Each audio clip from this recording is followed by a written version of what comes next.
Happy Halloween! Happy Halloween! If you are on YouTube, you would see Michelle and I are dressed up as the A-Team. We are like the poor man's A-Team.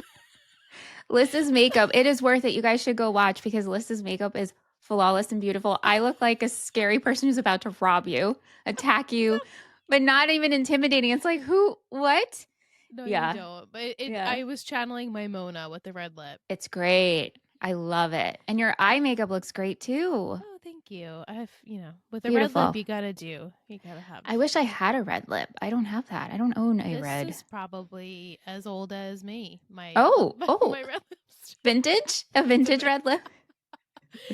I wish it was a vintage red lip. Yeah.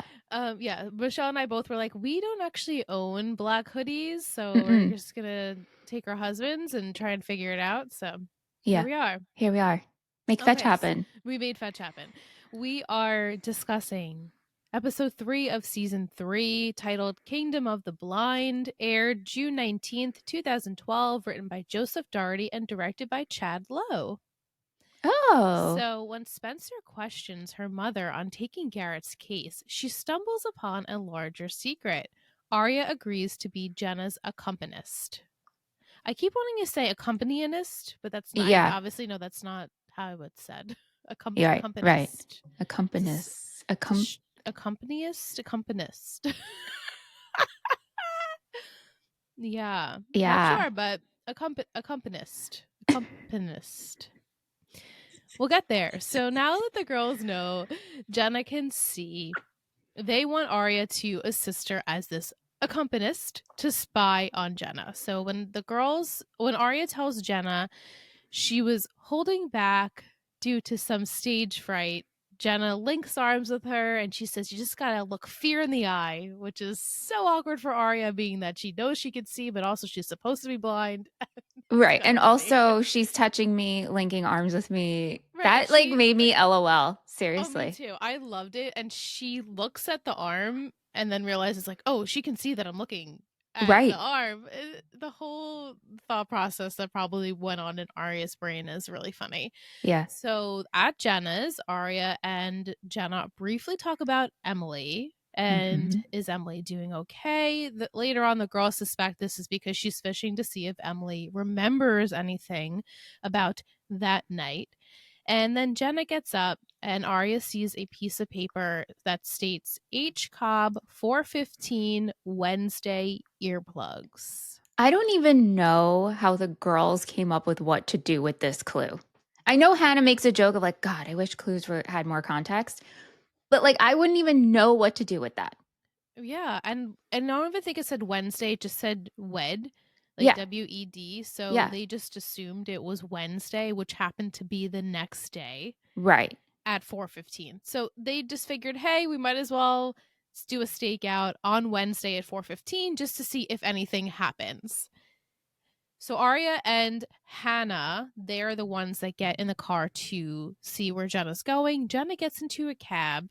They follow her to what seems to be a doctor's office sort of building. And then quickly, out of nowhere, the blue convertible is speeding around the corner and Jenna is in it without sunglasses driving. Yeah. The girls are like, we gotta go. And so they race after her. She drives to a weapon shop, which is funny because last week we saw the weapon shop with right. Oh, you're right. Coat. Yep. And Hannah has just had enough. So she goes in front of the car, stops it, and says, like, I got you. Yeah. So much, you can see, and now we know. So the girls confront her and they're all like surrounding her outside for her explanation. She tells them she is doing this as protection because, like the girls, there is someone trying to harm her and she doesn't know who it is. Yeah, this threw me. Yeah, and people treat you obviously different. They slip up if they think you can't see. And then she tells them, Emily got into my car. I saw her drunk, stumbling around. This is probably 12 a.m., 12:30. And I got her in my car, but she immediately jumped out and starts running down the block and bolts. That's all that happened. That's what she claims. That's all that happened. I didn't take her anywhere. I didn't lure her anywhere. I was trying to get her home safe. Yeah. Yeah. I just have so many questions that don't matter. Like, where'd you get the car? How did you pay for it? Oh, You're paying same. for insurance and you registered it and it's parked Mm-hmm. away from Rosewood Mm-hmm. near the doctor's office. This is where the car is stored. Did Garrett help you get this car? Like, what are, I have so So, many so many questions. And she questions. got in that car way too quick. There is no way. It's like she bolted to get into the car. She couldn't get into the car quick enough. And Right. I think she explains too, like, once what you're, she said, like, I'm out and about in the middle of the night. Like, nobody should have known Yeah. I was there. And, Right. like, that was her only freedom because she has to pretend to still be blind. And they say, "Oh, this started you've been seeing this whole time ever since the first surgery." So I'm like, again, it doesn't make any sense to me, but I have to just the disbelief has to Right. leave my body because it won't make sense. It won't Just make like the sense. car and her how she got it, how she drives it, it all doesn't make any Like, how'd sense. she And pay for it? we'll How'd she never pay get for it? She doesn't explanation. work. What money did you have? Okay. Anyway. Yeah, unless her parents gave her some money and they don't know what she did with it. I really don't Hmm. know. Mm-hmm. Yeah. But she begs the girls, please keep my secret. You owe me, if that. Like that's the one thing I'm asking from you. Please don't tell anyone. Kat says, will the liars keep her secret? If so, how long? I think for now, until they dig around a little bit more, because this still, it's still so fishy with her being with Garrett. Like, yes, they were dating, but she was using him for information. He was giving her information. Mm. Yeah. It So, seems as though she was using him. yes, yes. For what? Right. Like to get All back in at the due time, girls I to think. scare them, right? No, I don't really honestly, I don't think any of it has to do with the girls. I But mean, maybe to an extent it does. didn't he give her the report? Yeah, from Allison's Right. autopsy report. So, Yeah. what were you doing with that? Why did you need that? Yeah. Vic adds, should the girls have confronted Jenna so soon? Well, I mean, I predicted it wasn't going to happen so I soon know you because did. last week Spencer's like, we will use this, but it makes sense for Hannah popping off and being like, I can't. Also, like you're telling me, Jenna, you did not see these girls in the background, in the peripheral. I mean, these four ladies are standing in the middle of the street. I know. And she just so happens to be looking down and buckling her seatbelt where Hannah can just like run across in front of the car. Right. Yeah. Yeah.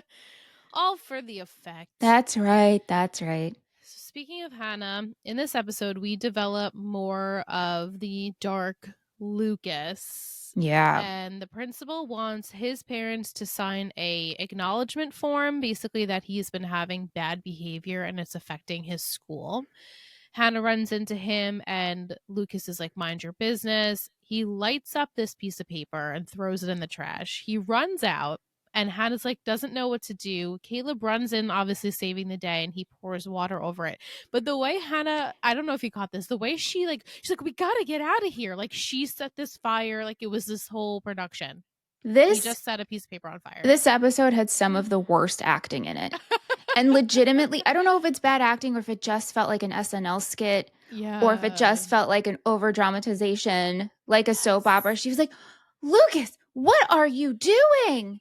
I know. I'm like, Oh, no. he's burning a piece of paper. You can He see what puts it he's in the doing. garbage. It's not like he was trying to light her on fire because Caleb's like, you tried to light my girlfriend on fire. It's like, I Caleb, know. please stop. Please It's not stop. even like he like threw it on something where it could catch more fire. Like he just literally threw it in the garbage can. He wasn't even threatening her. And then she's like, Caleb, we have to get out of here. I was like, what is this is so Okay, I'm bad. glad that you also because what the first time I watch it just to like get the vibe of what's Sure, going on. of course. And then the next time I watch it, I really have to pay more attention. And then when we usually watch it together, I'm basically finding little details that I didn't find before. But Right. this time around, I was like, what was that? What That was was that? so ridiculously dramatic for no reason. So crazy. Yeah. You can tell there's also tension between Caleb and Lucas. We Yeah. haven't said anything yet, but it was clear in this episode. And Hannah wishes, can you please talk to him? And he says, yeah, I will, but you have to promise me you won't go visit Mona. And Caleb also mentions, I haven't really spoken to Lucas since I moved out of his house. Again, not telling us where Caleb is Where is living. he living? No idea where Caleb is living, but he's not living with Lucas. Caleb talks to Lucas. Lucas basically says, hey, mind your own business again. And Lucas makes a comment about how Hannah has basically bigger fish to fry than worrying about him and what's going on in his life. And Caleb says, yeah, I know everything that happened with A. And Lucas makes all these like analogies of icebergs and forests. And I'm like, what is happening? Are you saying that obviously there's more than meets the eye of what is happening currently, and that Mona was just basically like the catalyst that Yeah. started it all? This is Yeah. how I That's interpreted how it. it seemed, saying like, yeah, you think this is over, but you have no idea this is just the beginning. Exactly. That was the beginning. There's so much more that could happen now. So Hannah goes to see Mona. She is leaps and bounds last time we saw her. Doesn't even, she's reading books to other patients and she seems to be way more with it. She tells Hannah, keep losing my voice. She tells Hannah that they changed her medication and she's doing much better. And so she then is kind of like repeating herself and making Hannah, I feel like, make her feel like she's still, obviously she still has a lot to work through. And then says, well, did they find what's left of Allison? Yeah. Yeah. So, okay, Which like Mona, shocked Hannah to her core. I feel like she was like, what? for sure. Mona last week pricks her finger with the tweezers. She starts bleeding. So then we're to assume that because of that act, they changed her medication, right? I guess so. Or, multiple things. Yeah. Because she was like catatonic, like didn't speak. The only time she would be when she's screaming or But was something like she that. actually, or was she faking it Right. Well, that's the to whole get attention? I know that's the whole big question. the whole question of the season will be, is Mona actually pretending or not? And Yeah. when Hannah is there, she does see Lucas come to visit Mona. And before that, she bumps into Caleb, who is mad that she was there. And she's like, haha, we never actually, we never had this agreement that I wasn't going to come see her. But you need to understand, I need to know what's going on with her. And she kind of slips that Mona was the one to have hit Hannah with the car. I guess Caleb didn't know that. Caleb didn't know it was A. I don't know. Yeah. And then Lucas comes out and Hannah immediately is like, what were you doing here? I saw you with Mona. And he says, I wanted to see if Mona was faking it or not. So everyone wants to know, do you believe what Lucas is saying to Hannah? Yes, I did want to figure out if she is making it up, because going to jail obviously would be a lot worse than being here. Yeah, no. I don't think Lucas was just there to see if she's faking it or not. What Why would Lucas do that? do you think he was there for? I think he's getting, intel. Somehow they're working together. It could be that this is what the audience we're supposed to believe, and that's not actually what's happening. Or I just don't believe that he's just there seeing if she's making it up. Oh yeah, there's more to There's more the to that, because story. why would Lucas do that? Why would Lucas waste his time doing that? Yeah. He had no relationship to Mona. Mona was mean to him.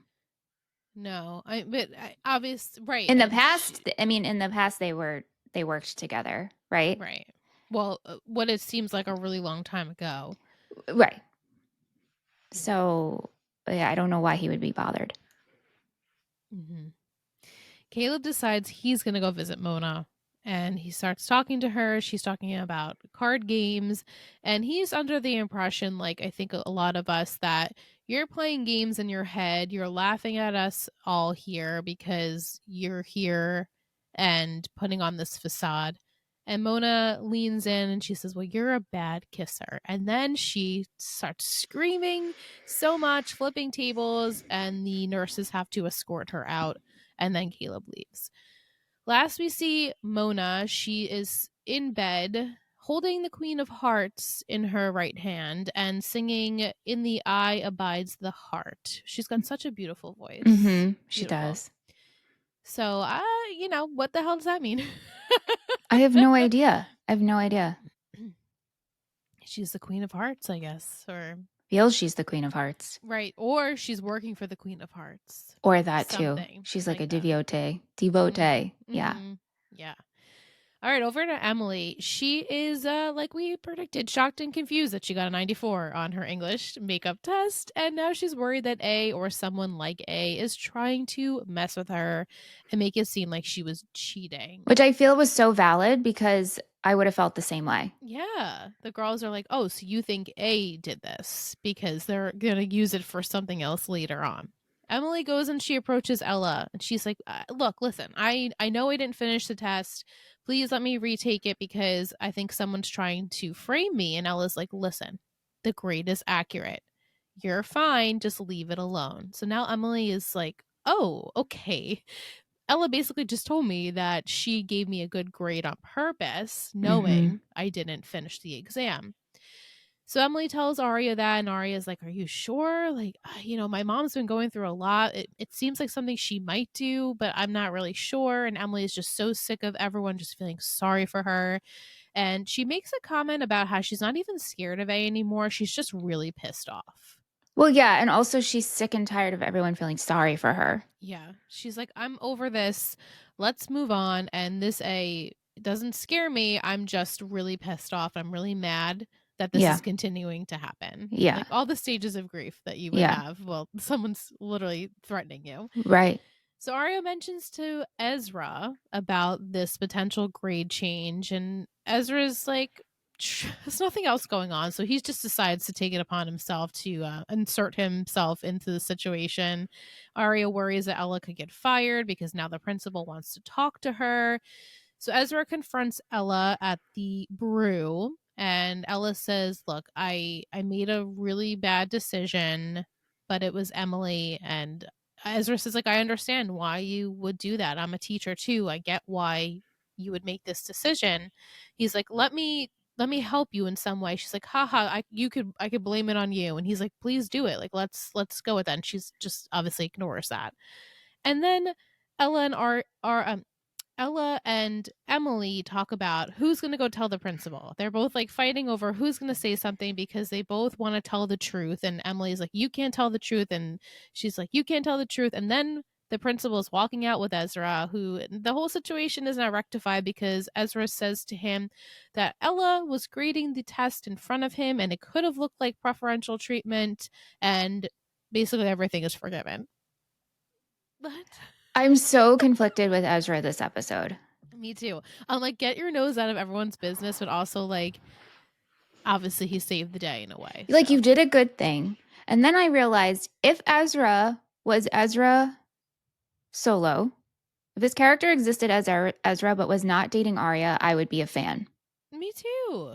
Me too. It's the two of them together that just instantly put me as like, you're annoying me and I don't like what you're doing. If Arya didn't exist, or if Arya existed and you weren't together, I'd be like, oh, I see what you did here.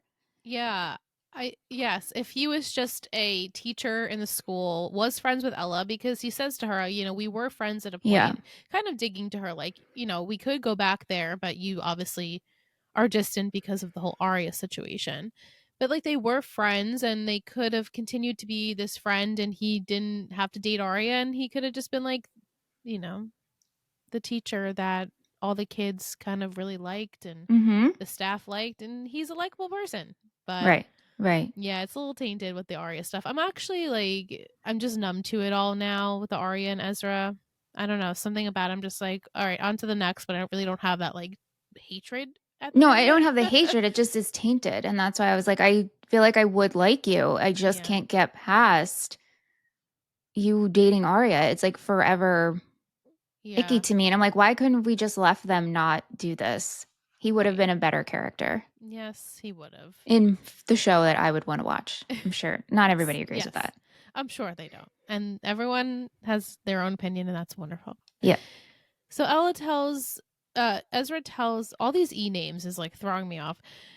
Ezra tells Ella that he told the principal that he did this because the principal doesn't like conflict and Mm-hmm. he was looking for a way out and he of course took the bait.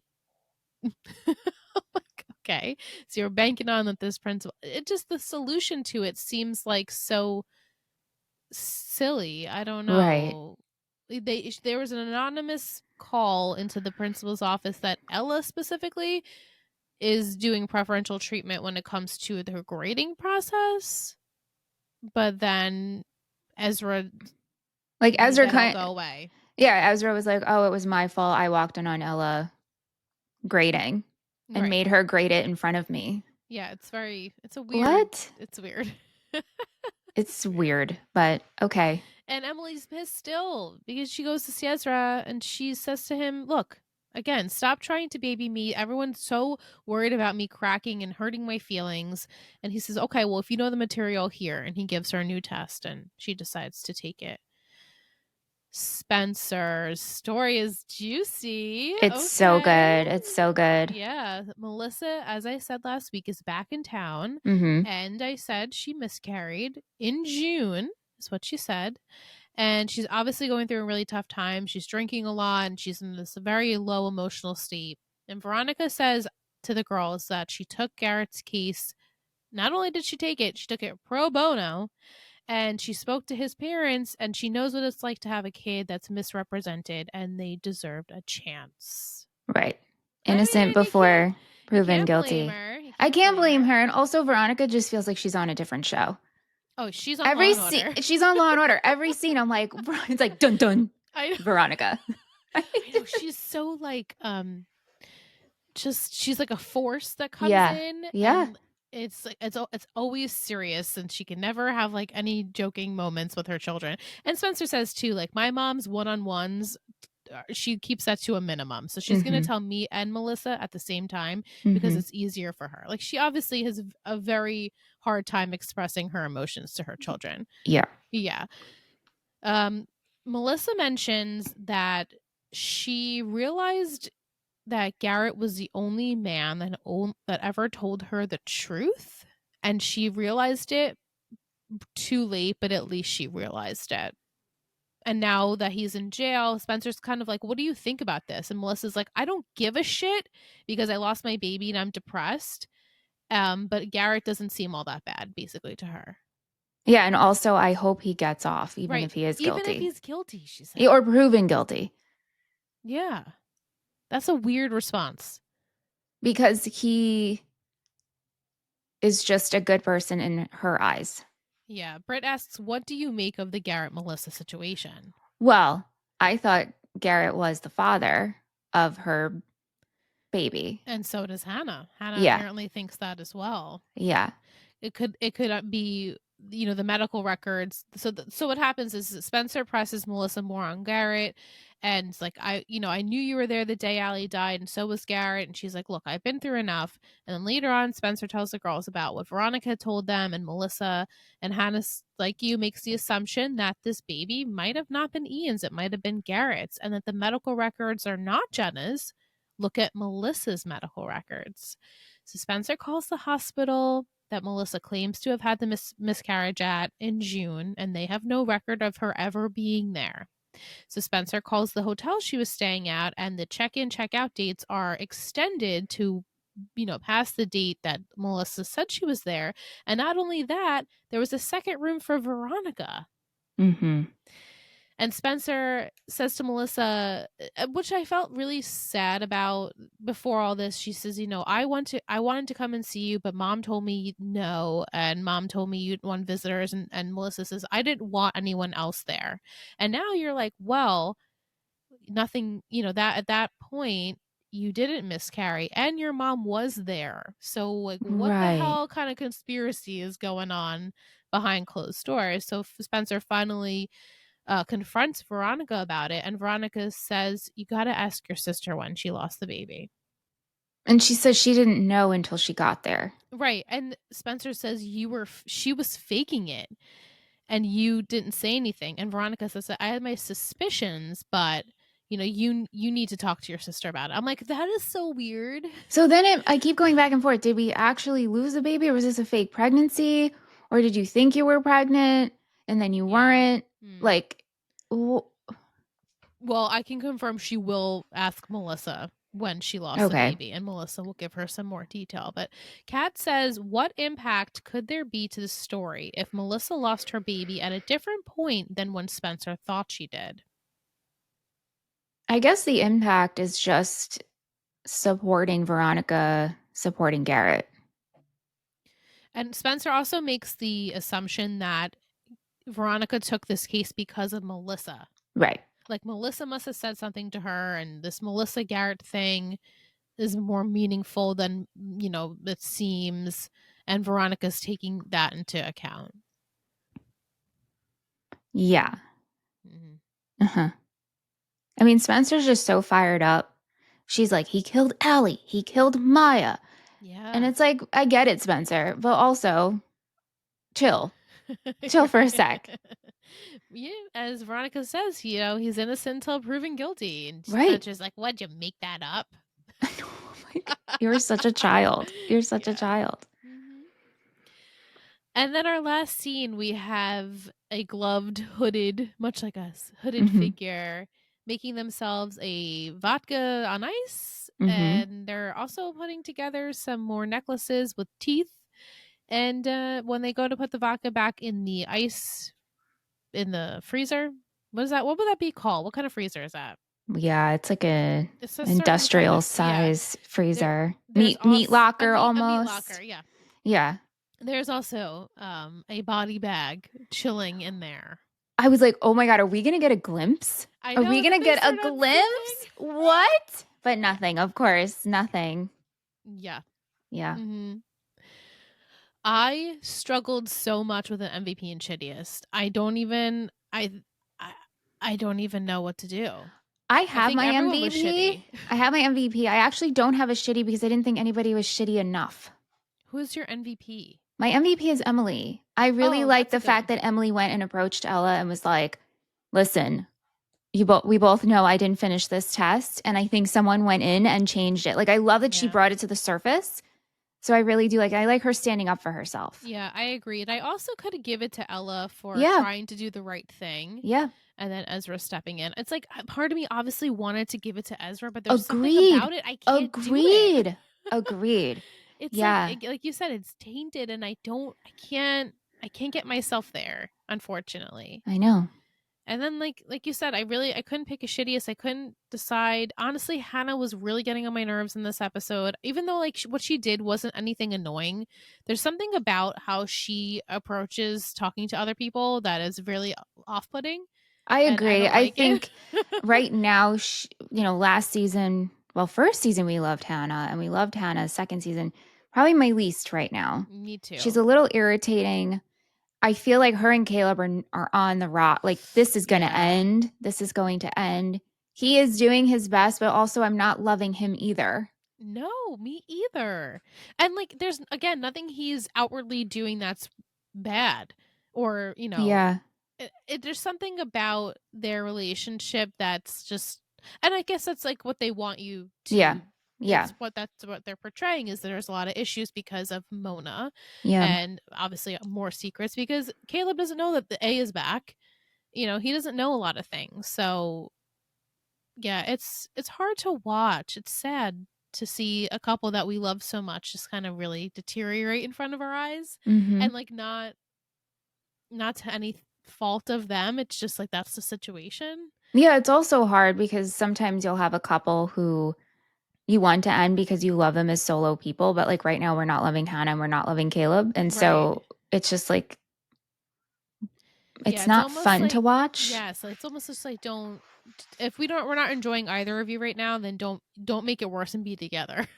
Right. Yeah. Just be separate at least for a little bit to kind of like recoup and figure your stuff out. Yeah. What would you rate it cringy? I think maybe I give it like a 4. I'm giving it a 6. Oh, wow. You're going high. Yeah. Okay. No, there were a lot of scenes. Like I said, that beginning scene with the fire. Then when Caleb is outside of Radley. And the It's staring Radley? at Lucas? Yes. You're right. Yes. Right.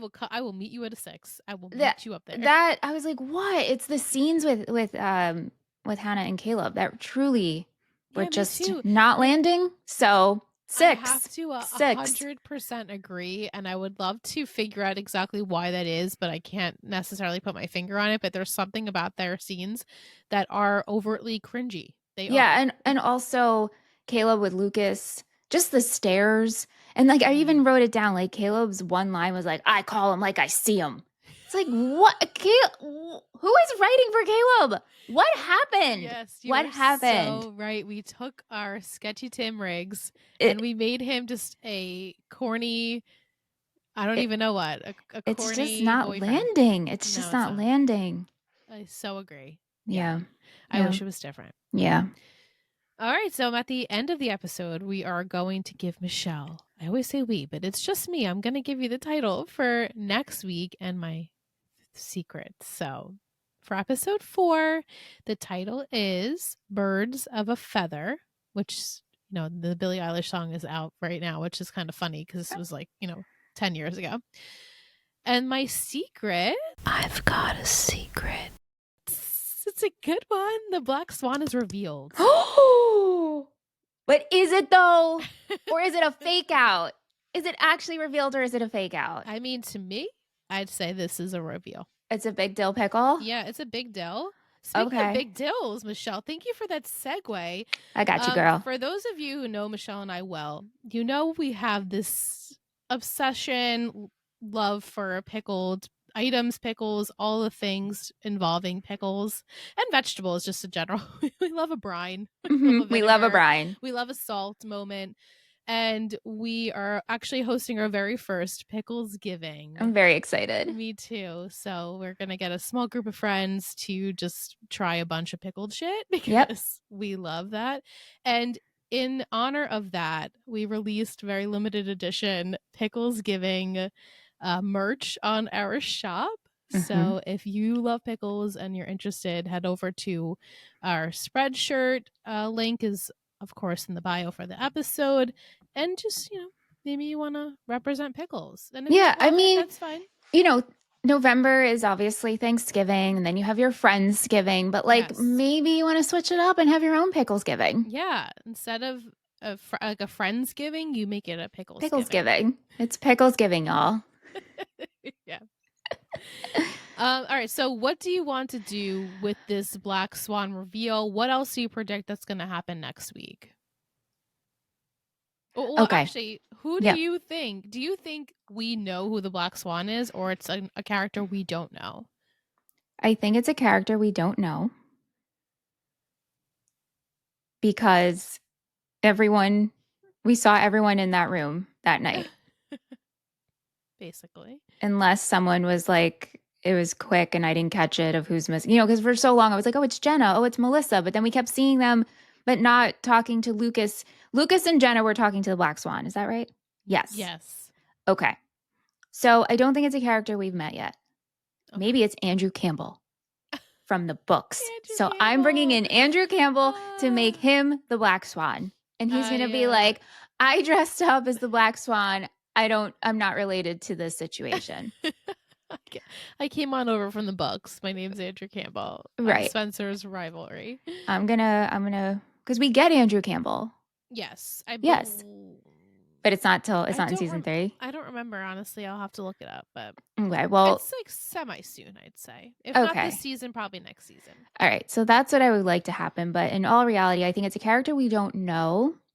Or maybe it's someone we've seen in the background and I'm forgetting. I think the way the Black Swan is going to be revealed is actually going to be overheard from Lucas talking about it. Okay. So the girls will overhear Lucas either talking to Mona about it or talking to Caleb about it. And then they'll be like, oh my gosh, guess what I just heard? Do we get... You said that we will see Spencer and Melissa speaking about the miscarriage. Is that happening next week? Yes. Okay. I'm very curious. I'm very interested in the Spencer, Garrett, Veronica, Melissa of it all. Yeah. We know why is because it leads to potentially figuring out the Allie stuff. And maybe then the A stuff. So I know it's like that's the good stuff. That's the good stuff. Yeah, I mean, like Mona Hannah's storyline with Mona too is like also very important, but like you're saying, Hannah is kind of irritating. So I almost wish it was like someone else going to see Mona Yeah. at this point to get some information about it, because she could be very hot-headed and very quick to, her emotions. Obviously, like she threw the chair. Like we understand why she's so frustrated. But we kind of need someone like Emily or something who's a little bit more even-keeled to go in there and ask the questions. But then again, Mona probably wouldn't answer them Yeah, not right. because Right. Hannah And was her best friend. right. And then just seeing what's going to happen with Jenna Right. and keeping her secret and maybe kind of using her for it. Be like, we'll keep your secret, but you have to do this for us. Right. Like we could work together, or we have leverage on you, so you need to do something Yeah. for us. Yeah. Yeah. Good times. Good Well, times. next week we'll be live. It's the Yes. first episode of the month. So, in addition to watching us live, we are doing live podcasts. So, at 8 p.m., we have our listeners watch us Yeah. live. It's a good time. Yeah. Our buddies over on Patreon, you can join us. That is one of the perks over there. Yes. Oh, I'm getting Discord. Speaking of the Bettys, I'm getting a Discord alert in my headphones right now. So, we will be back next week for Birds of a Feather. Get it? Birds of a Feather with a black swan. Clever. Ooh, I didn't get that until now. So thank you. You're welcome.